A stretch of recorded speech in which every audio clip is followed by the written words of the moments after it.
اليوم أكملت لكم دينكم وأتممت عليكم نعمتي ورضيت لكم الإسلام دينا۔ قابل قدر احترام معزز سامعین اور عزیز بھائیو،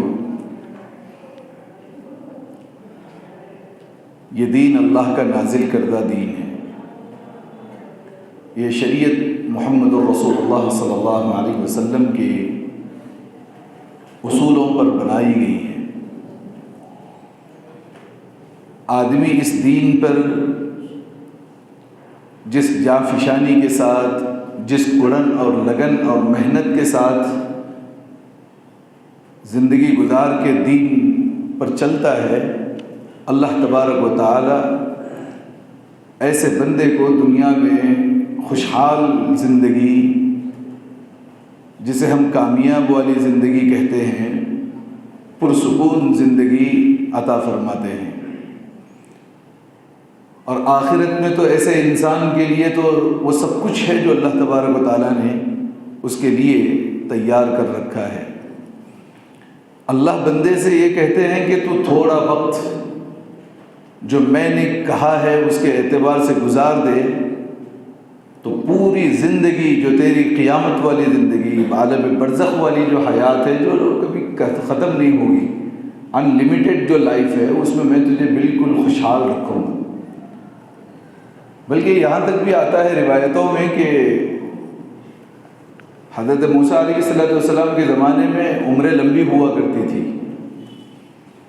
ایک خاتون کا بچہ انتقال کر گیا، وہ بہت رو رہی تھی۔ سیدنا موسیٰ نے کہا کہ کیوں روتی ہے؟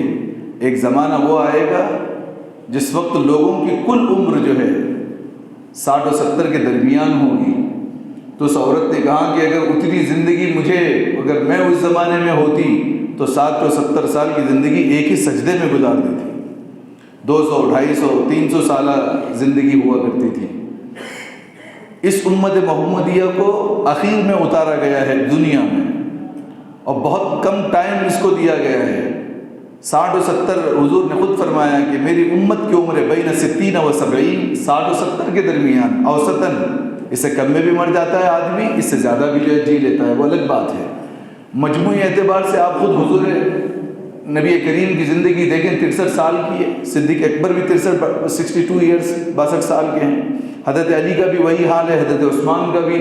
اکثر صحابہ کرام اسی 60 و 70 کے درمیان، بہت کم صحابہ ہوتے جنہوں نے جو ہے 80 کراس کیا ہو۔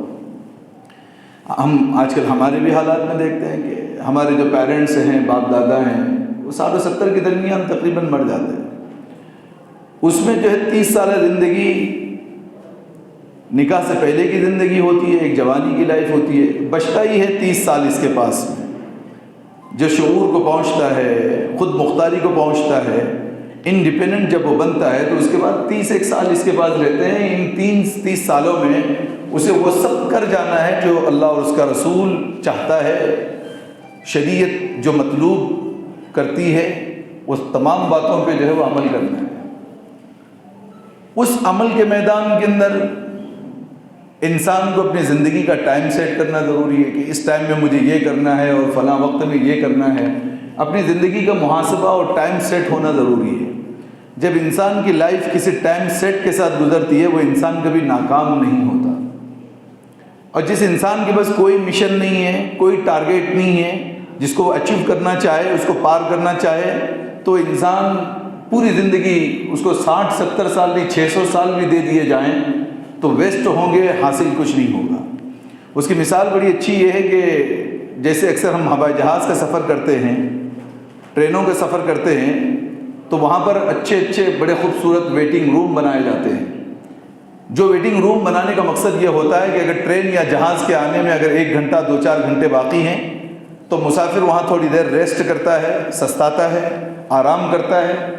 کوئی ضرورت کا سامان اسے آگے لے جانا ہے تو اپنا کھانے پینے کا انتظام کرتا ہے۔ یہ جو 2-4 گھنٹے کا جو اس کے پاس ٹائم ہے، وہ 2-4 دن کا جو کافی لمبا سفر ہوگا اس کی اپنی منزل پہ پہنچنے کے لیے، اس کی پوری تیاری کے لیے دیا جاتا ہے۔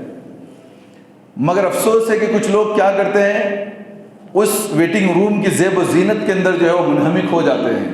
یہاں کے فرش کیا ہے، یہاں کی لالٹین کیا ہے، یہاں کے جھومر کیسے ہیں، یہاں کا جو ہے وہ فرنیچر کس انداز کا ہے، اس کی خوبصورتی کے اندر اتنا ٹائم جو ہے وہ لگاتے ہیں اسی کو دیکھنے دکھانے میں کہ ٹرین آ جاتی ہے اپنے وقت پر، اور بندے کو تو سوار ہونا تو اس لیے کہ ٹکٹ تو اس کا کٹ چکا ہے، جب وہ بیٹھ جاتا ہے اس کے بعد وہ بھکاری بنتا ہے، بھیک مانگتا ہے، جب بھوک لگتی ہے تو لوگوں کے چہروں کی طرف للچائی ہوئی نگاہ سے دیکھتا ہے، مگر اس کو کوئی وہاں پہ کھانا نہیں دیتا، اس کو کوئی ضرورت کا سامان حاصل کرنا ہے، وہ ایک بھکاری کی طرح اس کی زندگی بنتی ہے۔ سیم یہ سسٹم دنیا یہ ایک ویٹنگ روم کی طرح ہے، جس میں ہمیں 60-70 سال اس تیاری کے لیے اللہ نے بھیجا ہے کہ جو لامحدود اور لامتناہی زندگی ہے وہاں پر جو ہے ہم بھکاری کی طرح جو ہے نہ ہو، جس کو اللہ نے خود کہا یوم یفر المرء من اخیہ وامہ وابیہ وصاحبتہ وبنیہ لکل امرئ منہم یومئذ شأن یغنیہ۔ اس دن دیکھو کہ حشر میں ماں باپ سے بچے بھاگیں گے، بچوں سے ماں بھاگے گی، بھائی بھائی سے جو ہے وہ منہ بچائے گا، بہن بہن سے بچائے گی، دوست دوست سے بھاگے گا، ہر ایک دوسرے سے بھیک مانگنے کے چکر میں ہوگا کہ صرف ایک نیکی کی ضرورت پڑی ہے، مجھے دے دو تاکہ مجھے جنت مل جائے۔ مگر حشر کا وہ میدان کتنا ہی عزیز دنیا میں بچہ اپنی ماں کو رکھتا ہے اور ماں اپنے بچے کو رکھتی ہے، اللہ کہہ رہا ہے کہ منہ چھپا یوم یفر المرء، بھاگیں گے، رشتہ داروں کو دیکھ کے بھاگا جائے گا، اس لیے کہ اگر کھڑے ہوں گے تو ایک نیکی کا سوال ہوگا، کوئی کسی کو پورے حشر میں کوئی نیکی نہیں دے گا۔ اس ویٹنگ روم میں یہ دنیا کی زیب و زینت میں رہتے ہوئے، اس کے حلال کو حلال سمجھتے ہوئے، اس کے حرام کو حرام سمجھتے ہوئے ایک اچھی زندگی گزار کے جب انسان جاتا ہے، وہ جو ہے بالکل مانگتا نہیں ہے، محتاج نہیں بنتا، وہ شرمندہ نہیں ہوتا، وہ بالکل اس کے نام اعمال کے ساتھ حساب یسیرا، پہلا انعام تو اس کا حساب آسان ہوگا، پھر اللہ کہیں گے اوتیہ کتابہ بیمینہ، اس کو اس کے دائنے ہاتھ میں اس کی کتاب اور نام اعمال ملیں گے، پھر اللہ کہتے ہیں کہ وہ اتنا معاملہ اس کے ساتھ ہوگا کہ ہنستا ہوا جنت کی طرف جائے گا۔ ویٹنگ روم میں ٹائم پاس کیا، فَأُمُّهُ ہاویہ، ایک عجیب قسم کی حالت کہ بائیں ہاتھ میں نام اعمال اور جہنم کا وعدہ، اور جہنم کی طرف جو جا رہا ہوگا اس کے چہرے گرا ہوا ہوگا۔ دو ہی زندگیاں ہیں، حلال اور حرام، حلال پر جنت اور حرام پر جہنم۔ اچھا کریں گے تو جنتیں ملے گی، برا کرو گے تو جہنم ملے گی۔ یہ اللہ تبارک و تعالیٰ نے پوری قرآن بھر دیا ہے ان دو الفاظوں کے ساتھ میں۔ اب وہ چھوٹی سی زندگی کو گزارنے کے لیے تھوڑی سی محنت ضرورت ہے، تھوڑی سی استقامت کی ضرورت ہے، تھوڑے سے پیشنس کی ضرورت ہے، تھوڑی سی قربانیوں کی ضرورت ہے، تھوڑا سا اپنے آپ کو مجاہدے کے اندر ڈالنے کی ضرورت ہے۔ ہم سمجھیں گے کہ آرام سے بیٹھے ہوئے ہم عبادت کریں، یہ نہیں ہوگا۔ اتنی فیسلٹیز کے باوجود بھی، اتنی سہولتوں کے باوجود بھی حج آج بھی مشکل ہے۔ جوانی میں انسان حج کر لے، پیسہ ہے اکٹھا کرے اور حج کر لے، آدمی صاحب نصاب ہونے کے باوجود بڑھاپے کی عمر کے اس انجام تک پہنچتا ہے جہاں خود چل نہیں سکتا، اس کو ویل چیئر کی ضرورت پڑتی ہے۔ پوری زندگی جو ہے وہ چلتا رہا، اور جس وقت میں اللہ اس سے ناراض ہے، اب بچوں کے سہارے ویل چیئر کے اوپر حج کر رہا ہے۔ اس حج کی اللہ کو کوئی ضرورت نہیں ہے۔ جب مال تھا، جب انڈیپینڈنٹ تھا، طاقت تھی، استطاعت تھی، سہولت تھی، پیسہ تھا، جا سکتا تھا، اللہ تبارک تعالیٰ کہتے ہیں بوڑھے کے 70 سجدے جوانی کے ایک سجدے کا برابری نہیں کر سکتے۔ بوڑھے کے 70 سال کی عبادتیں جوانی کے 1 سال کی عبادتیں جو ہے اس کو پورا نہیں کر سکتی۔ تو جوانی اللہ نے اس لیے دی ہے، طاقت اس لیے دی ہے۔ حضور فرماتے ہیں کہ جب تمہارے پاس ضعف ہوگا، کمزوری ہوگی، اس کمزوری کو حاصل کرو جوانی میں۔ آج جتنا کمانا ہے نیکیاں کما لے، بڑھاپے میں چاہ کر کے بھی نہیں کمائیں گے۔ گرمیوں کے روزے آ رہے ہیں اور آتے رہیں گے زندگی میں۔ کتنے بوڑھے حضرات ہمارے درمیان شوگر اور بی پی اور دیگر بیماریوں سے جوجھ رہے ہیں، روزہ نہیں رکھ سکتے، تمنا ہے روزہ رکھا جائے، باوجود اس کے وہ روزہ رکھنے سے قاصر ہیں۔ وہ دیکھتے ہیں بچے سحری اور افطاری کرتے ہیں، مگر طاقت کے باوجود حسرت تو کر سکتے ہیں، افسوس اور ندامت تو کر سکتے ہیں، روزہ رکھ نہیں سکتے۔ جوانوں کا حال یہ ہے، طاقت ہے، روزہ رکھ سکتے ہیں، کسی بیڑی تمباکو کے چکر میں، کسی گٹکا اور کھینی کے چکر کے اندر انسان تھوڑی سی پیاس کی شدت کی وجہ سے روزوں کو ایسے چھوڑ دیتا ہے، سمجھتا ہے کہ زندگی پڑی ہے پھر روزہ رکھا جائے گا۔ یاد رکھیں زندگی بھر نفل و روزے رکھو اور ایک رمضان کا روزہ چھوڑ دو، پوری زندگی کے نوافل رمضان کے ایک روزے کا مقابلہ نہیں کر سکتے۔